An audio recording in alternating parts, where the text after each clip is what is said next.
The inauguration of these premises is a landmark in the pursuit for lasting constitution that will change the political setting in the country. The Constitution of South Sudan Review Commission has been charged with the responsibility of preparing a new people-driven constitution before South Sudan take to the polls in 2015. As South Sudanese await a new constitution, the commission entrusted with this onerous task of preparing this vital document is calling on the government and its partners to assist the commission in all possible ways to hasten a countrywide civic education campaign. Addressing the gathering, the Presidential Advisor on Legal Affairs, Taylor Ring Deng, told the committee to take stock and look back at the journey South Sudanese have traveled in seeking a new constitution dispensation in the country. The presidential advisor observed that the task before them was crucial to the future of this country, adding the main purpose of the committee is to seek the view of South Sudanese on the best way forward to avoid a settlement in this important process. He expressed confidence in the committee's ability, noting they had a free hand in collecting and collating the views of all stakeholders so as to come up with a recommendation that were acceptable to all South Sudanese. Basic and important provisions which protect individual rights are to be enshrined, which protect, because we also have minorities in South Sudan, which will protect minorities in South Sudan.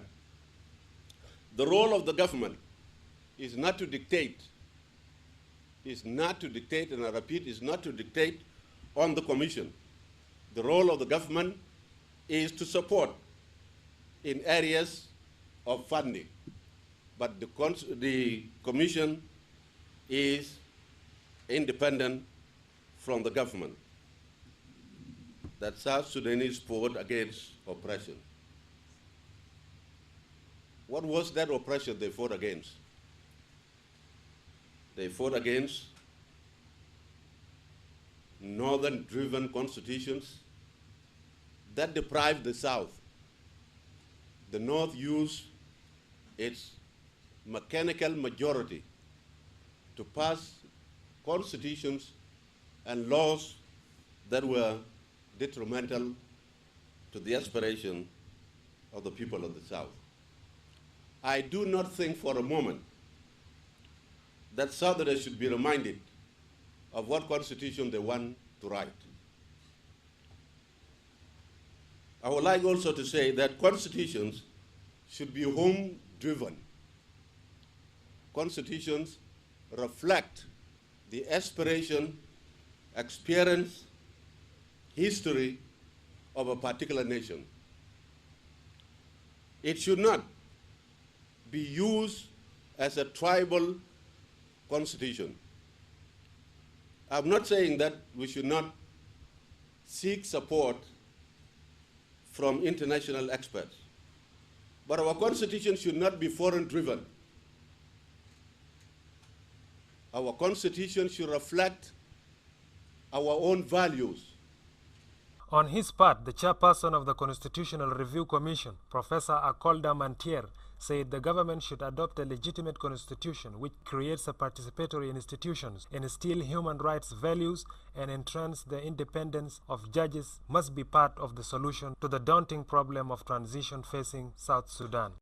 Government of South Sudan and all donor agencies to support the Commission in all ways possible to enable us to finish the work which has been assigned to us. I will also take this opportunity to mention briefly the unique character of constitutional review in Southern Sudan. Unlike the reviews in the region, such as Kenya, Uganda, and South Africa, the revision of the constitution in Southern Sudan is not a work of a single agency. It is a combined work, a shared responsibility, which starts from the Commission, goes through Constitutional Conference, and ends in South Sudan Parliament. Speaking also at the inauguration ceremony, the Chief Justice Chan Rich Madut called on the 45-member commission to accelerate the civic education across the states. Chan said civic education is considered an important component of the constitutional review process and should be widely carried out. So the civic education needs to be very realistic. You need to come forward with defined questions relating to the issues of constitution. These are the ones that you need to put forward. If you leave it open, I'm afraid it is going to be used to the advantage of some tribal-minded politicians to confuse the natives. You see, what the Southerners need, and that is something that doesn't lend itself to any guesswork, no compromise. It's a place under the sun, a place of their own called the Republic of South Sudan. This is what they fought for nearly 200 years, from 1820 up to 2011. This is not something that is subject to any compromise. If you are talking about constitutional issues, it's what kind of presidency you want, how does the central government relate to the states, how the state relate to the local government, what kind of judiciary would you want. Work out these things. And do not waste your time thinking that there's something called permanent constitution. As Professor Akulda rightly said, no, permanent constitution is a misnomer or a wrong term. There's nothing permanent. It will come to change. Even those countries like Britain, which do not have a written constitution, their ideas, their interests, they change. The deputy head of mission at the United States Embassy, Michael McClellan, advised the commission to consult widely so that the views of South Sudanese from all shades of opinion could be incorporated in their report for an all-inclusive review process. It should not be lost upon any of you here today that you, the commissioners, have an opportunity to define your nation, to determine what kind of a country you want South Sudan to be. That is no small matter, and it is a very significant responsibility that you bear. In a new nation, particularly one attempting to define itself in the midst of such a wonderfully rich and ethnic and tribal diversity, a proper constitutional framework is of paramount concern. It is one of your most crucial instruments for reflecting the will of all the South Sudanese people. It is also an important tool for protecting the people, and that's all of the people, including those who may need special protections. We, the people, also reflects the constitutional process itself.